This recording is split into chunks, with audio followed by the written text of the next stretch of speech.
Isang video po ngayon ang ilalabas po natin, mga sangkay, patungkol po kay Ferdinand Marcos. Ito ay aktual na kuha, mga sangkay, noong panahon ng EDSA 1 Rebellion. At itong video na to ay isang patunay na mahal ni Pangulong Ferdinand Marcos ang mga Pilipino, na mali po ang sinasabi ng peking kasaysayan at mga dilawan na si Pangulong Marcos ay inapi ang mga Pilipino. Dito nyo mararamdaman kung gaano kamahal na mahal ni Pangulong Ferdinand Marcos ang mga Pilipino pagkatapos nyong panuorin ang video na to.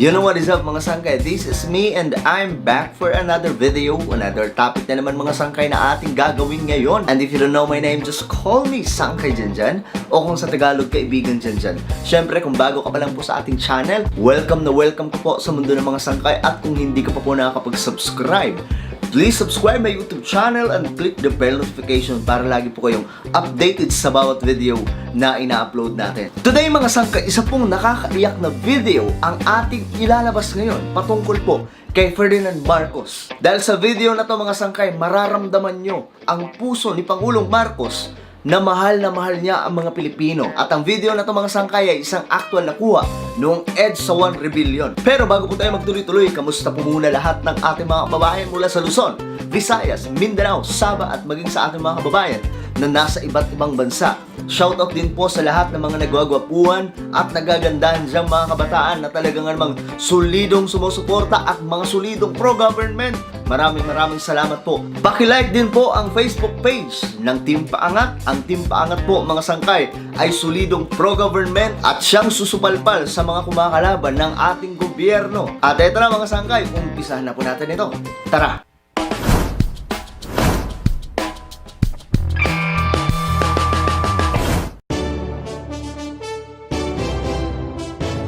Programs of Marcos were more faithful to the goals of our Constitution. Napakatahimik, napakalinis ng kalye. Everyone was behaved. Nung sinabi ni Marcos, sa ikahulad ng bayang disiplina ang kailangan, pinagtatawanan ko yan ng martial. Pero ngayon sinasabi ko, tama nga.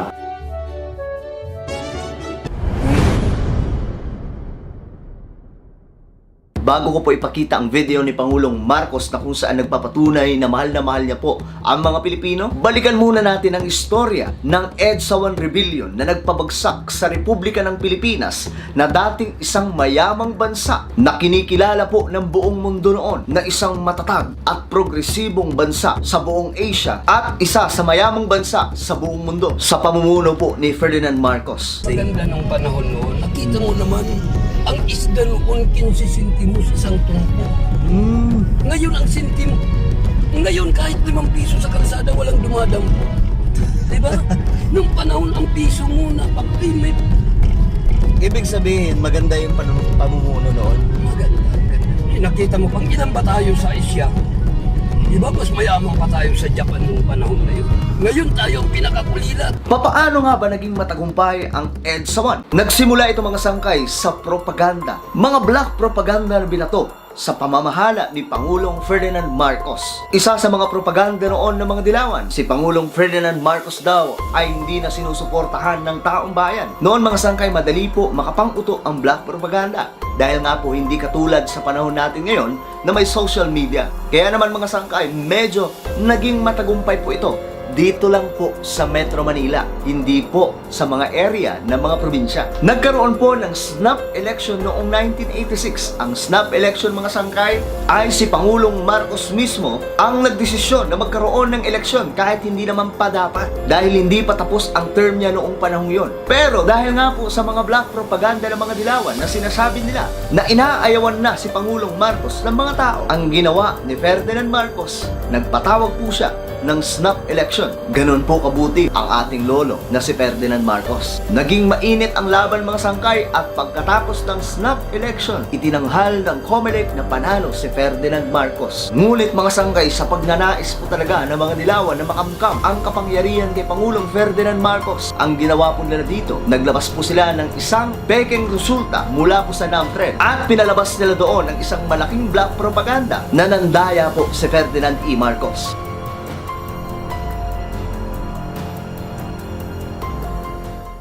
Pangalawa, ang pagpapaandar po ng pera ng mga oligarko. Dito na mga sangkay nagtulong-tulong ang mga oligarko na nagnanais po pabagsakin si Pangulong Ferdinand E. Marcos. Dahil at that time, hindi po talaga sila makaporma kay Pangulong Marcos. Noong panahon ni Pangulong Marcos kasi, hindi po sila makapang-abuso sa sambayan ng Pilipino. Hindi po nilang magawang taasan ang mga presyo ng mga bilihin at mga bayarin sa Pilipinas. Kaya naman, nilanais po talaga nitong mga oligarko na mapabagsak ang ating dolo na si Ferdinand Marcos noong panahon yon. Ginamit dito ng mga oligarko ang kanilang pambihirang pondo na tila baga wala silang pakialam maubusan ng pera. Ang mahalaga, mapabagsak si Ferdinand E. Marcos na sagabal po sa kanilang mga negosyo. At ang perang yon ay ginamit po sa iba't ibang organisasyon na nagbuo po ng mga protesta sa buong Kamaynilaan.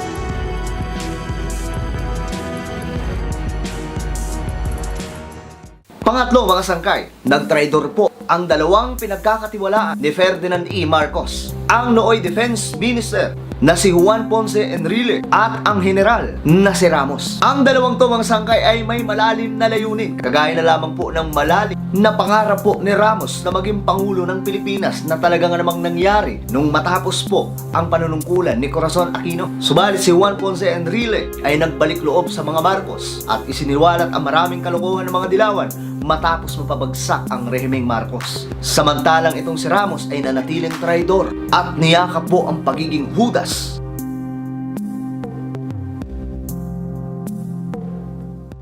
At panghuli mga sangkay, ang pananabutahe ng CIA ng Amerika. Hindi na makontrol noon ng Amerika ang panunungkulan ni Ferdinand E. Marcos. Dahil para po sa inyong kaalaman, ang gusto po lagi mangyari ng Amerika, ang mga nagiging pangulo dito sa Pilipinas ay gagawin lamang po nilang puppet. Subalit noong panahon ni Pangulong Marcos, 2 dekada na pong hindi nila makontrol si Pangulong Marcos. Kaibigan po tayo noon ng Amerika, pero hindi po tayo under ng Amerika. Dahil nung panahon yon mga sangkay, nagiging superior pa nga tayo sa mga Amerikano dahil po sa talino ni Pangulong Ferdinand Marcos. Marami mga leader ng mga bansa, especially dito sa Asia mga sangkay, instead na magpa-advise sa Amerika pagdating sa pagpapalago ng ekonomiya, kay Pangulong Ferdinand Marcos lumalap para po pag-usapan kung papaano po palalaguin ang kanilang hinahawakang bansa. Dahil sa 4 na ito mga sangkay, naging matagumpay po ang EDSA 1. Kinidnap po si Ferdinand Marcos ng CIA na instead mga sangkay na ilipat lamang po si Ferdinand Marcos doon sa Paway, Ilocos Norte, dinala po sa Hawaii para po makontrol ni Corazon Aquino at nila Ramos ang Pilipinas hanggang sa hindi na po nakabalik si Pangulong Ferdinand Marcos na nagsimula na rin po ang pambababoy ng mga dilawan sa ating bayan.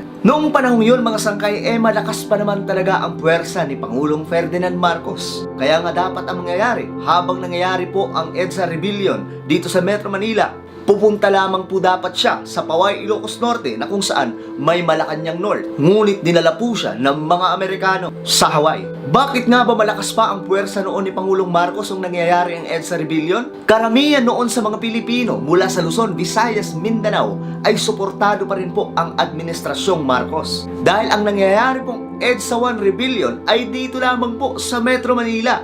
Kakaunti lamang po kung tutuusin. Mukha lamang po silang marami dahil sa ginagawa ng mainstream media noong panahon yon. Pero kung tutuusin, majority pa rin sa mga Pilipino o nasa 80% pa rin po ng mga Pilipino, suportado ang ating lolo na si Ferdinand E. Marcos, na ang patunay niyan mga sangkay ay ang napakaraming mga Marcos loyalist na hanggang ngayon mga sangkay, sila pa rin ay nag-i-exist.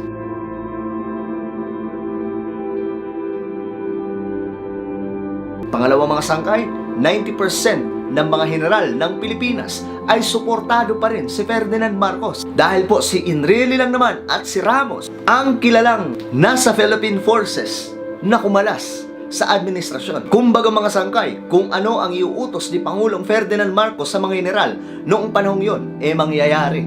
At malamang sa malamang, kung ginawa niya yon, hindi po naging matagumpay ang EDSA 1 Rebellion. Dahil nga, nasa kanya pa rin po panig ang 90% ng mga general. Ayon nga po kay former Senator Gringo Honasan, noong panahong yun na nasa EDSA siya, dahil isa nga po siya sa bata ni Enrile noon, kinakabahan po siya dahil pwede po silang salakayin ng sangkatutak ng mga sundalo ng ating gobyerno noon. So ibig sabihin mga sangkay, pwedeng itaboy ni Pangulong Marcos at gamitan ng puwersang militar ang mga nagrarally, ang mga nagpoprotesta, mga nagre-rebelde sa EDSA 1. Pero hindi niya po ginawa. At dito mga sangkay, sa ipapakita kong video, dito natin mapapatunayan, mararamdaman mo na ang puso ni Pangulong Ferdinand Marcos ay para po sa mga Pilipino. Na ipakita niya po dito sa mismong EDSA 1 na ang pagmamahal niya po sa bayan at sa sambayanang Pilipino ay totoo. Panoorin niyo po ang video na to.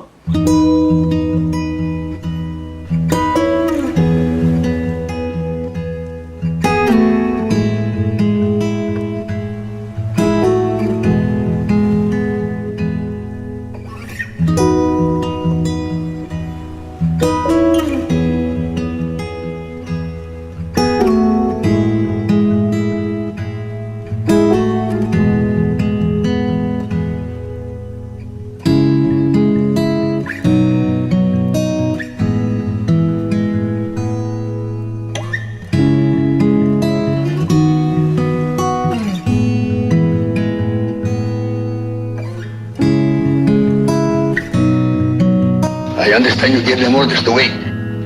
I told them to wait because There are many civilians near our troops, and we cannot keep on withdrawing. They asked us to withdraw yesterday.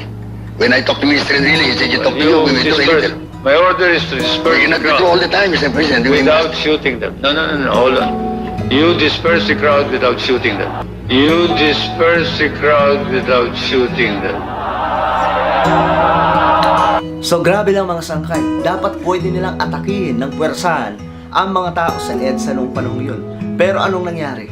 Inawat po ng ating lolo na si Ferdinand E. Marcos. At sinabi po niya na hindi natin kailangan daanin sa ganung paraan ang pagpapatigil sa rebellion sa EDSA. You disperse the crowd without shooting them. Ganun po kamahal ni Pangulong Ferdinand E. Marcos ang mga Pilipino. Ang EDSA 1 Rebellion, mga sangkay, ay isang malaking pagkakamali o isa sa pinakamatinding pagkakamali sa kasaysayan ng Pilipinas. Noong panahon ni Ferdinand E. Marcos, isa po sa pinakamayamang bansa ang Pilipinas sa buong Asia at sa buong mundo, na hindi lamang po ako ang nagsasabi na ito, kundi ang maraming mga matatanda na nagpapatunay na ang Pilipinas noon ay talaga nga namang progresibo. May murang mga bilihin sa palengke, mura ang bigas, mura ang mga pagkain, mura ang binabayaran sa kuryente at tubig, pamasahe. Malinis ang kapaligiran at disiplinado noon ang mga Pilipino at talagang umiiral ang batas sa Pilipinas. Masaya, kumbaga, at magaang ang buhay. Meron ka lang piso, napakarami na nun. Ang laki na nun. Nung panahon nag-aaral ako, meron kaming libreng claim. Linggo-linggo, meron pang libreng Quaker Oats. Linggo-linggo rin yan. Mga pagkain yun. Oo. Mula sa school government yun? School oh, mula kay Marcos, mula sa gobyerno.